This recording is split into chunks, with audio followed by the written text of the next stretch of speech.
Welcome back, everyone. Thank you so much for joining us today. It is Keep Indiana Learning's second birthday. We were born just 3 days after the pandemic as a Facebook group to help support teachers as they were doing remote teaching, kind of drastic panic implementation of virtual learning. And we knew right away that we had to serve educators across the state of Indiana. And 2 years later, we are finding new ways and new friends to help us share that mission. Christy, thank you for being here with us on Keep Indiana Learning's second birthday. I am excited. I am excited to be here and to learn along with you all. So I am Christy Berger. I am the director of school counseling and mental health for Center Grove Schools. Previously worked at the Department of Education for a few years and love to talk all things mental health and well-being, but especially passionate about adult wellness and even more so educator wellness. So I'm excited that we're going to talk a little bit about the stressors of education, ways that you can combat that, ways that you can support your well-being, and some actual strategies that you can put into place tomorrow or tonight, with the weather being nice, to really help improve your well-being. So we are going to start with a short video.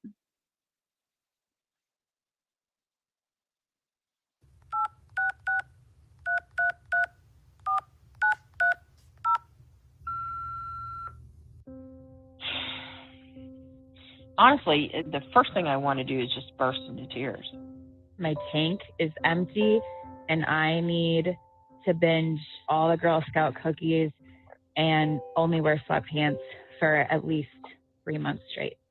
I've been a teacher for 27 years, and this is the first time I have just hated what I do. It has nothing to do with the kids.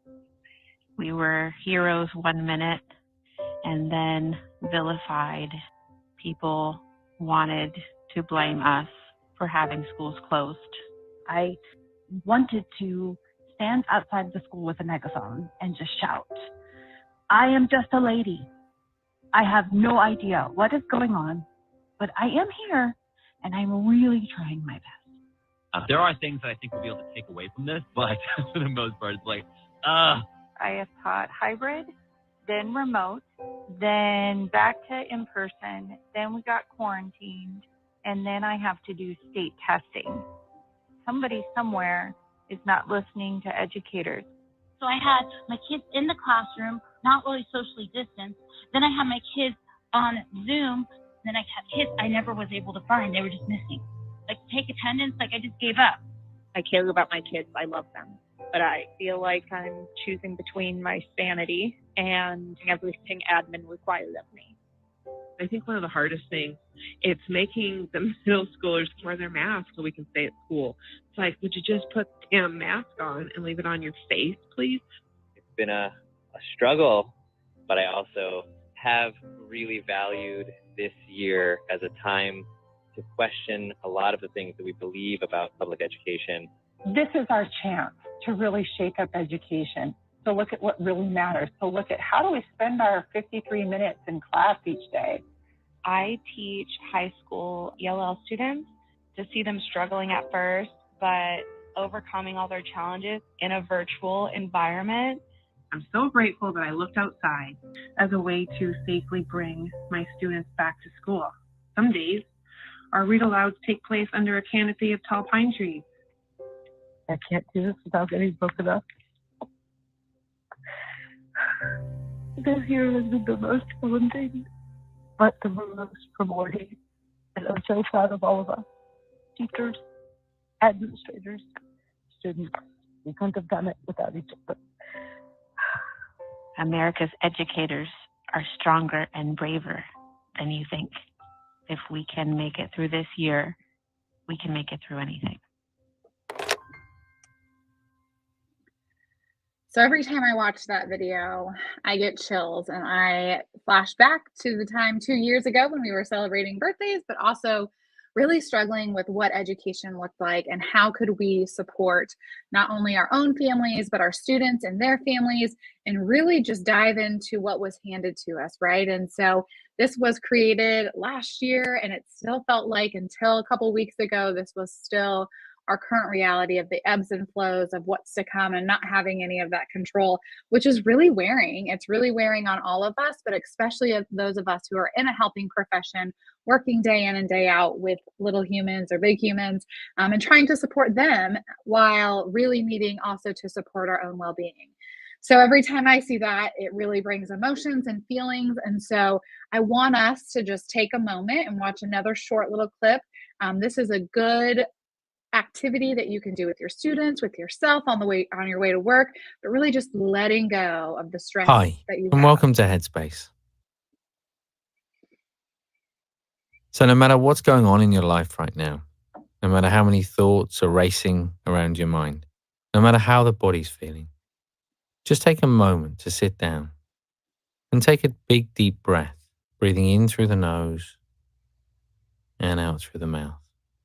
As you breathe in, a sense of taking in fresh air, the lungs expanding.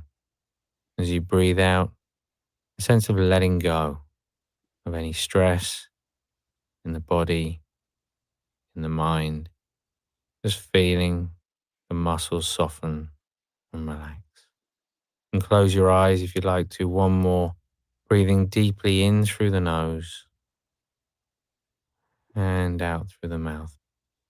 And just take a moment to pause. Allow the thoughts to come and go. And then just gently opening the eyes again. I just like to play this video as a short reminder of us taking that time to pause, notice how we're feeling after watching a video, after having a long day, after dealing with a tough situation with a peer, with a student, with a parent, really just looking at our own well-being and taking that moment to breathe. I think I read somewhere that educators make almost over 2,000 decisions in a day, and they're constant and they're nonstop, and we just go without really taking that time to breathe. And so one of the things that I have done to really encourage awareness and well-being is setting an alarm on my phone and setting it one in the morning, one around lunchtime, and one at the end of the day to just check in with myself. If that's I need a breath, if that's I need a minute, if that's I need to walk around or play music loudly, it just is that reminder to check in, because we get in the hustle and bustle of things and many times we forget to do that. So that has been one easy trick that I have added to my day that you could too, of building that into your day. Maybe you are also a fan of Dr. Adam Saenz, but one of the things I love that he says is that there is no better tier one intervention than a healthy educator. And I could not say that more, and I could not say that more frequently or even better. It's so true. If we do not have healthy adults in front of our students aren't going to learn, and you're not going to be happy in your role in the position that you do. And so one of the first things I think the pandemic really taught us, or other experiences maybe have taught you, are what are those things that you can control and what are the things that you cannot control. And so one of the things that we've done with staff here is we've literally written out everything that's on our hearts, everything that's on our minds. And then we've taken that and we've identified what are the things that I can control and what are the things that I can't. And I have to allow myself to let those things go. The things that we don't have control over. We didn't have control over quarantining or masks or regulations. We did not have any control over that. So we can't lose sleep over it, because no matter what we do, it wasn't going to be our decision to change that. And so that kind of helps us to really be prepared to focus on the things that we can, so that we can be mentally well and emotionally well in our roles and our positions. So let's start with some statistics. I know you guys probably will not be surprised by these, and I'm not going to read all of them to you, but something that's pretty alarming is that new teachers are leaving the schools at a rate between 19% and 30% in their first 5 years. And in Indiana, I think it's like 47% of our teachers are exiting education in the first 5 years. And a lot of reasons behind that is burnout, low pay, high stress. And so that is why this community and communities of professionals, education professionals, are so important to be a part of, so that you have those colleagues that you can talk to and you have those colleagues that you can work through and really support one another. 46% of our teachers report high daily stress, which compromises their health, their sleep, their quality of life, and their teaching ability. 61% of educators report that work is often or always stressful. That is a lot. And so that's kind of what we're going to talk about today. We're going to talk about what do I do to combat that? Because as somebody who is an educator, right, our day is full of in and out decisions, like I said, interpersonal contacts a day. So if you are somebody who is naturally an introvert, but you are having to be in communication with others over 1,000 times a day, that can be really draining. We have not only the demands of our administrators, but also parents and stakeholders and colleagues. So kind of being in that environment of education can really create some stress. And so again, that's what we're going to talk about, or what are some wellness strategies, some ahas that I've learned over the last couple of years of things that we can do to put into our daily practice to support ourselves. You may have heard of compassion fatigue, and this kind of ties into that first video that we watched of just wearing our emotions and being in a helping profession and knowing that we work with humans. And so the things that we come into contact with day in and day out are very different than other people. And so sometimes we'll see these students who are coming from really tough places and they really are carrying some pretty traumatic experiences into school with them, and we connect with them and we support them, but that can provide what's called secondary trauma to us. And then you add burnout into that, that creates compassion fatigue. So that is where you maybe have been in education for several years, you have a student who's really struggling and you have a hard time connecting or having sympathy or empathy because you are trying to fill from an empty cup. And so that again is why this is so important for you to focus on your well-being, to look at self-care, and to know that it is not selfish to focus on who you are as a person and an educator. So let's talk about the dimensions of wellness. Maybe you've heard of these, maybe you have not. But what I love about the dimensions of wellness is it ties in all of those different aspects of well-being. So a lot of times when we think about wellness, we usually think about exercise or nutrition, but it is so much more than that.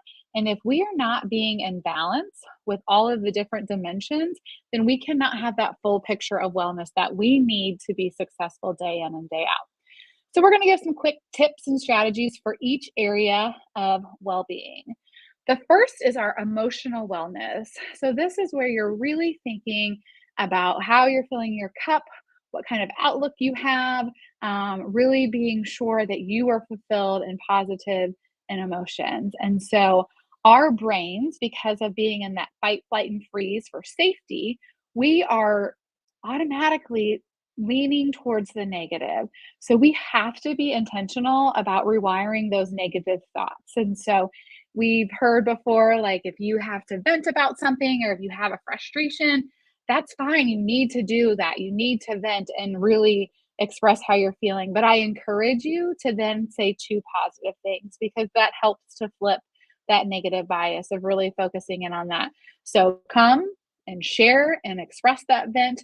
But before you leave that conversation with a friend or a colleague or a family member, share two positive things to kind of help us rewire those pathways in our brain so that we can be more emotionally well.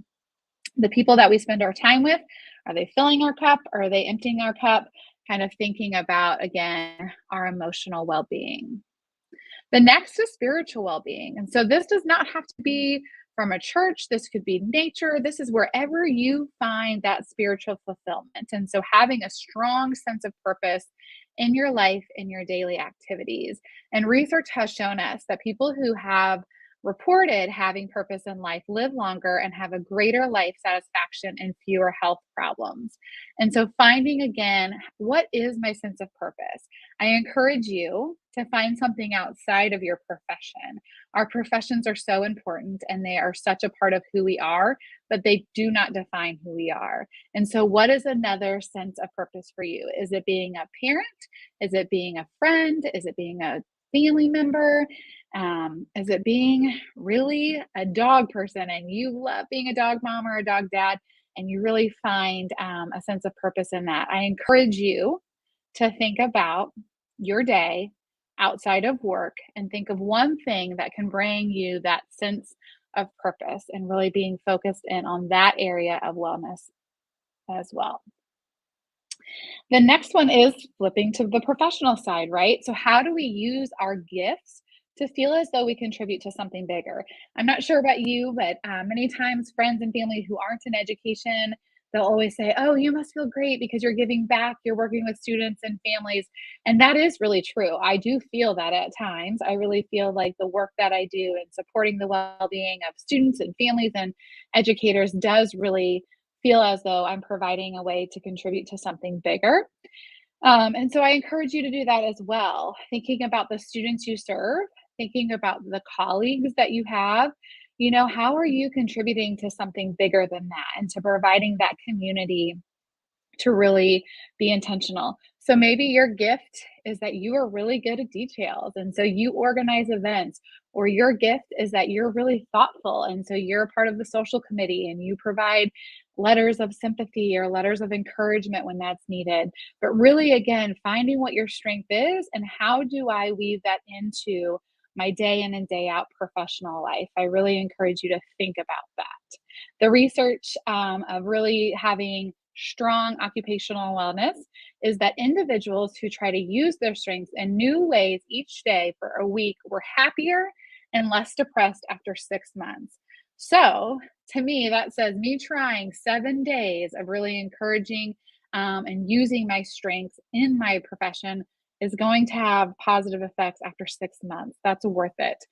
So I encourage you to think about what are some gifts that you could bring to your team, to your school as a whole, or even to your school community, and really think about how can I contribute to the larger picture of our K-12 schooling.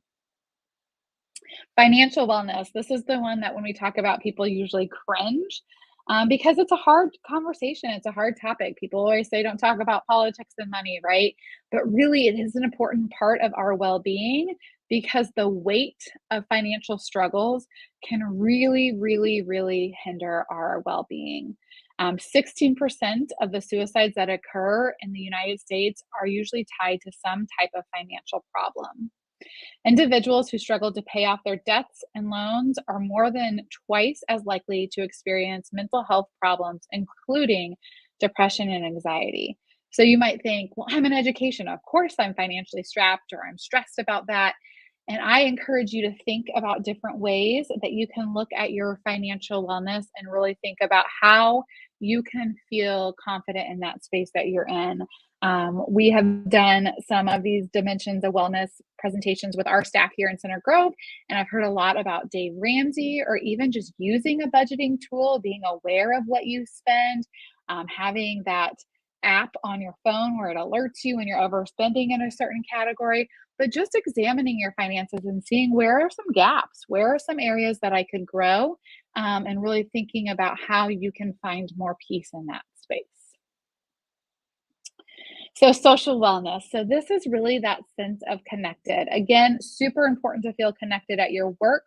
I think that some of the best signs of a strong staff is when people like to hang out with each other outside of work, but also, again, finding that space of your social wellness circle outside of work. So what are some social networks? If that's volunteering, if that's being a part of your church, if that's you like to work at the gym and you like to work out, finding your community outside of your profession is super important as well.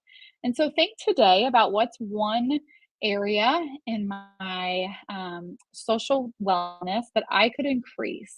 How could I find, again, a close friend group or people who like to do the same activities as me so that I can find and really increase my sense of belonging and connected to others. Physical wellness tends to be, again, financial or physical wellness, not sure which one, that people cringe a little bit more about. But what I wanted to bring to this was to think about that physical wellness in 3 different areas. Think about your nutrition, your exercise, and your sleep. Sleep is an area that I have really been working on because I am terrible at that. And so one of the things that I have done to really help myself get the good 7 to 8 hours of sleep a night is I put the do not disturb on my phone. So if you have an iPhone or other types of phones, you can put what time you want your phone to go to sleep. And so it will turn off so that you have to actually put in your password to see that. Calls and things of that nature will not go through unless they're an emergency contact. But that helps me to distance myself from my phone, from social media, the stimulation of the lights and the sounds, and really have time to wind down before the evening. Nutrition, I would encourage you to start with your water intake. I know a lot of people cringe, but that really does help. And small things like adding straws to our big water bottles or things along those lines that help you drink your water a little bit faster. Having a challenge with a colleague on that is really important. And then exercise. I think a lot of us have smartwatches or ways to track that. And I would encourage you to get in some steps, whether that's walking during your lunch period or as opposed to calling the secretary or someone in the office, walking down there to get those extra steps in is so important. So again, when we're thinking about physical wellness, we're not just thinking about diets or we're not just thinking about running, but what are some ways that we can add movement and we can really add some nutritional things such as water and fresh fruits to our diet so that we are feeling physically well. Research has showed that children and adolescents who ate a poor diet were linked to poor mental health outcomes. Maybe you have heard of the adverse childhood experiences, but it speaks to a little bit of this. It talks a little bit about food deserts and really just looking at the food that we're putting in our bodies. And so thinking about what are some fun ways that you can really look at your nutrition. I know a couple of schools I was a part of, they would share different recipes monthly. So sending out a good, healthy recipe or bringing in something other than donuts and candy for the lounge. But again, trying those different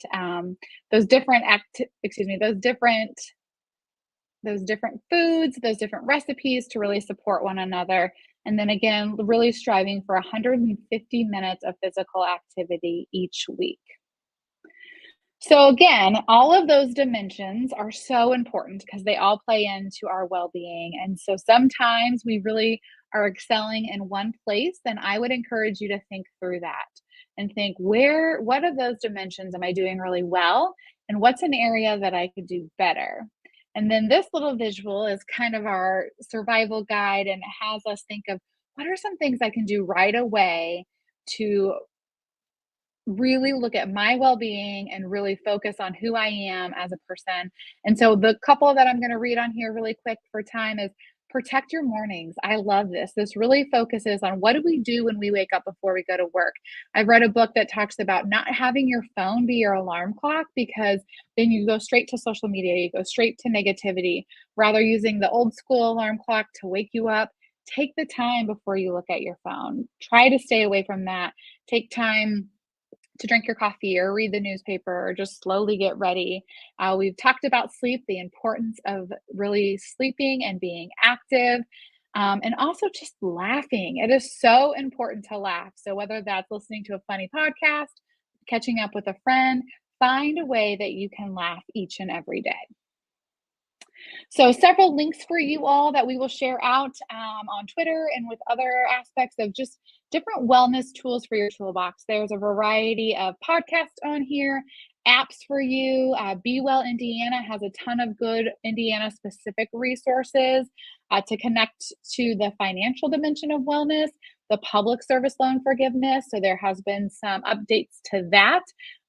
So if you have not looked into that and you've been working in education for quite some time, I really encourage you to look that up. And then also the Atomic Habits book is a great book that really just helps you to put some of those wellness strategies into your daily activities so that you can support that. And then on our last slide, which we also will put out, is a resource to a Padlet that has several different one-pagers on sleep, tips to help with your sleep, tips to help with healthy sleep habits, mindful eating. So instead of inhaling our food at lunch or at dismissal, what are some ways that we can be intentional with the food that we put in our mouth and focusing on that? And then really just having that growth mindset on your wellness journey. So we will link all of those resources for you so that you can be intentional with your well-being, because as we have said, it is very important to focus on your self-care. And we will wrap up with this quote that I think sums pretty much everything up. You are a person first, a teacher second. Self-care is fundamentally about prioritizing your own health and happiness as a human being. The added bonus is that when you do, your students will get the best of you instead of what's left of you. I love this quote because I think it's so important and speaks so much truth of you are a person and you need to take care of yourself and your well-being first and know that it's okay and it is not selfish. Thank you all for being here and taking some tips on well-being. I really hope that you can find 1 or 2 things that you can put into practice either tonight or this week or this weekend, especially with our weather looking wonderful. Oh, Christy, thank you so much. What great resources. I was reading through those and the public service loan forgiveness. Like, wouldn't that just be nice to have some of those other worries taken care of? I love that as a wellness technique is like, get your loans paid off. Do it. It works. It is not an urban myth. It does happen. Yes, and I think some of those other tips were so tangible and like I could absolutely do those. I recently got like a Fitbit or a wearable tech, and that wakes me up now with just a nice little buzz instead of that like loud adrenaline music or the noise. And I don't look at my phone until I get to work, and it's right. Like reclaiming my mornings has felt like a little gift. Yes, yes, it's wonderful. It is. I agree. It's wonderful.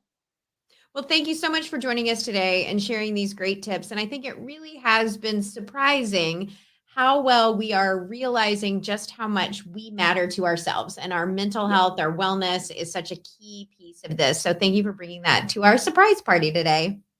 I am happy to do it. Thanks so much for having me. Thanks so much. Thank you, everybody, for joining us on this live stream today from Keep Indiana Learning to celebrate our second birthday. There are so many free resources, activities, and events, live workshops, more live streams on keepindianalearning.org. We're always adding things. Please join us there. And we hope to see you soon on our social media channels. Follow us at Keep In Learning. We're on LinkedIn, we're on Instagram, we're on TikTok, we're everywhere you are. We want to be there to help support Indiana educators because we know that's how you transform student learning. Thanks again, Christy. Thanks, everyone. We'll see you again soon.